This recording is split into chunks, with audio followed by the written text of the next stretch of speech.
So recently I participated in a real estate auction and I shared it to my YouTube community tab. By the way, make sure you hit subscribe and hit the notification bell so you can make sure you get the updates every time I make an update, whether it's a video or whether it's to the community tab, right?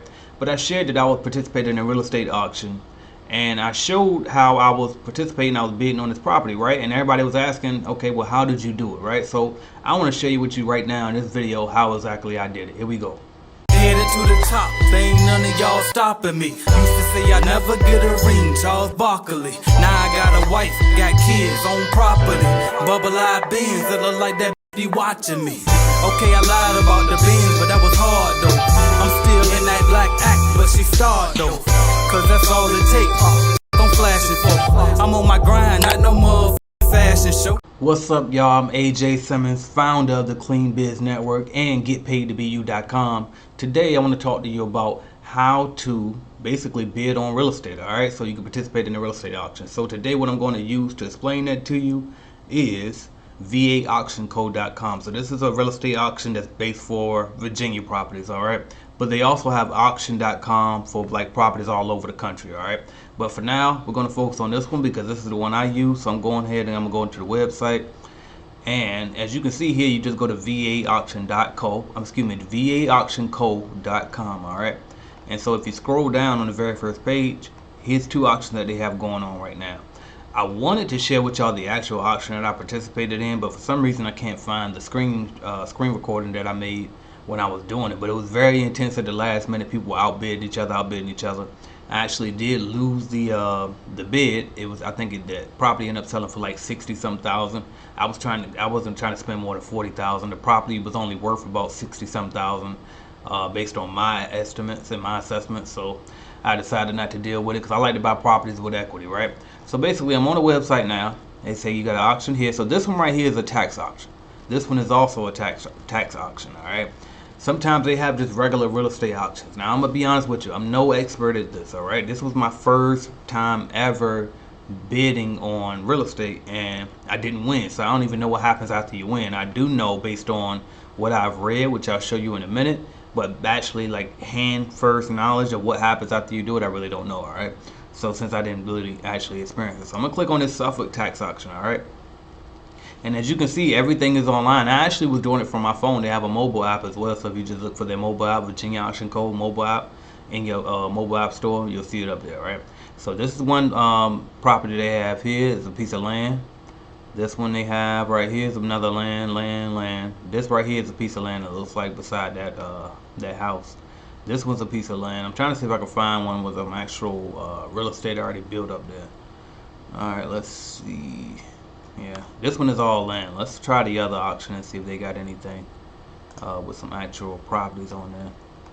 Let's see. All right, so I don't see any of them with actual properties on them, so I'm just gonna click this one.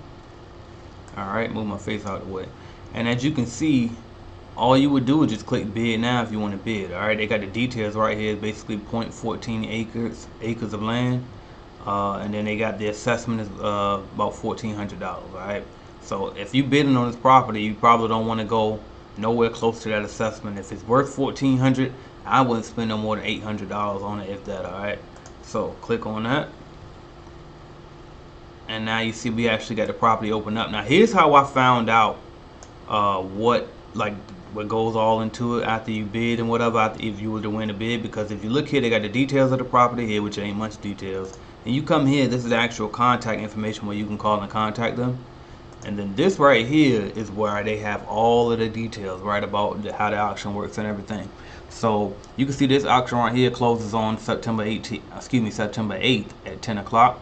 See all of the terms and conditions here. They said that the property's got to be paid in full the day of the sale by cash, either by cash is check or money order or in-person check.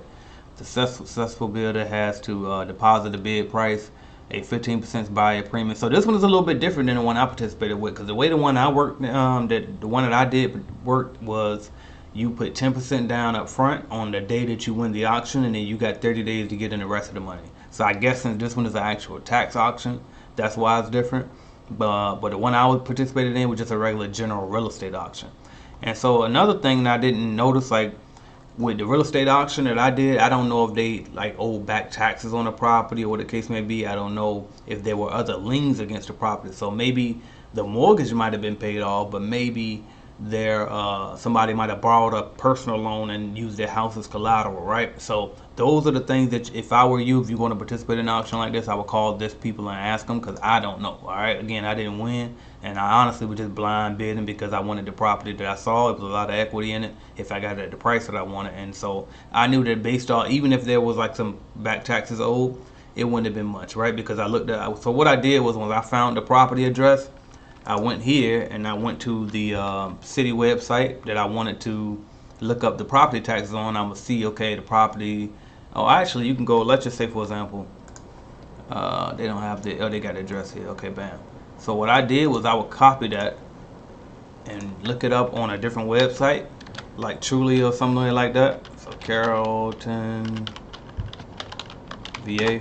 I will look it up on like a website like Trulia or Zillow. And then they show you like the property taxes, the value worth, and all of that. All right, is that the right address? 13087 Smith's Neck. 13087 Smith's Neck. Yeah, they say there's a property here. That's weird. Oh, so I guess the whole thing. So this one actually is a property, and I'm assuming. So this one actually does come with the actual house on it. That's what it's looking like. Okay, but that can't be right though, because they said that the thing is worth $1,400. So I don't know. I don't know. But anyway. If this was, let's just say this was the actual property that was listed, all right? So what I would do is I would come down. Actually, I don't want to use Zillow. I like Trulia better. Where is it? All right, so let's come down here. And then you'll see, number one, I can see what it's been selling for. So, right, so the price history. So you can see that back in 2011, it was listed for sale for $225,000. It actually sold for $184 in 2013. All right.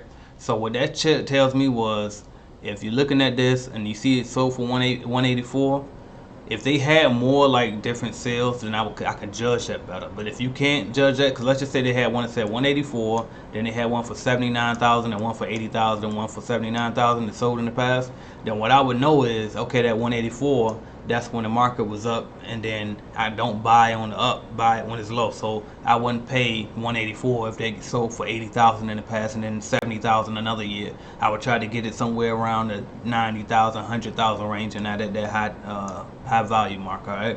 Another thing I look at is the city assessment. The city says it's worth 178. Okay, so the city says it's worth 178, and then I've seen that it sold in the past for 184, then I know, okay, so it's worth between somewhere around 170 and 185, somewhere around there, right? And so you just don't want to bid too close to what the value is. I try to have, you know, at least 20%, 20 to 40% worth of equity in the property when I buy it, all right? So what else we got? And so now you just come back here if you want to actually bid, and then over here too, they actually show you what the current bids are. So right now somebody has a bid in for $1,500. If you put a bid in and then it goes up by hundreds, right? Actually, excuse me, it goes up by thousands. So every time, well, actually, I guess it depends on the auction that you participate in. The one I was in, it went up by thousands. So if somebody bid $1,500, I had to go $1,600, right? And so every time that you would bid, once you put your bid in, they'll notify you if you get outbid. All right, so you can come out there and bid. Now, if you want to register, it's very simple. All you do is click this button right here. Enter your personal information. They're gonna ask for like a credit card just so they can do a $1 hold on it. And I don't even think they actually pulled the $1 either, but just to make sure that you're official, right? Then you wait like a day or two for them to approve your account, and then once they approve your account, you can actually place bids. So it's not hard to do. Very self-explanatory. Just make sure you have the money when you bid, because if you don't and you win the bid, they will ban you from ever bidding again with their company. All right. So now, how do I get the money to actually buy these properties? Well, I own a business, okay? And so my business pays me the money. So I always tell people, like, when it comes to real estate, if it's a rental property, it's not going to pay you that much, right? It's like if you buying it to hold it, which is I do, I buy long term. And so if you buying the hold, you know, the property ain't going to pay you but maybe $200 to $1,200 a month after your mortgage, or even if you own it outright. You know what I mean? You're only going to get but so much per month from the property every single month, and I can make a lot more money every single month from my business than I can from actual real estate. So that's why I always tell people, invest in a business first, so that way you can actually have the cash. You don't have to go get loans or anything. If you want to get a business loan, you can do that once you build a business first, right? Because it's easy to get business credit when your business is actually generating money, right? And so I always tell you, just build a business first. And if you don't know what business to start, I recommend you start with something low cost but high upside. That's why I started with a cleaning company. I started a commercial cleaning company where we clean offices, right? Why? Because I knew it won't cost me but maybe $2,000-$3,000 to get started, and then I can turn that into a six-figure a year income just based off of cleaning buildings, and I can create jobs and everything. So if you're interested in learning about starting your own cleaning company like I did, make sure you go to cleanbiznetwork.com. That's cleanbiznetwork.com. I have cleaning business starter kits available for anybody interested, all right? But hopefully this video was able to help you and get started with buying properties and doing real estate through auctions, all right? I hope it was able to help you, and then I hope you got a new resource from it. I'm AJ Simmons. I'll talk to y'all soon. Thank you.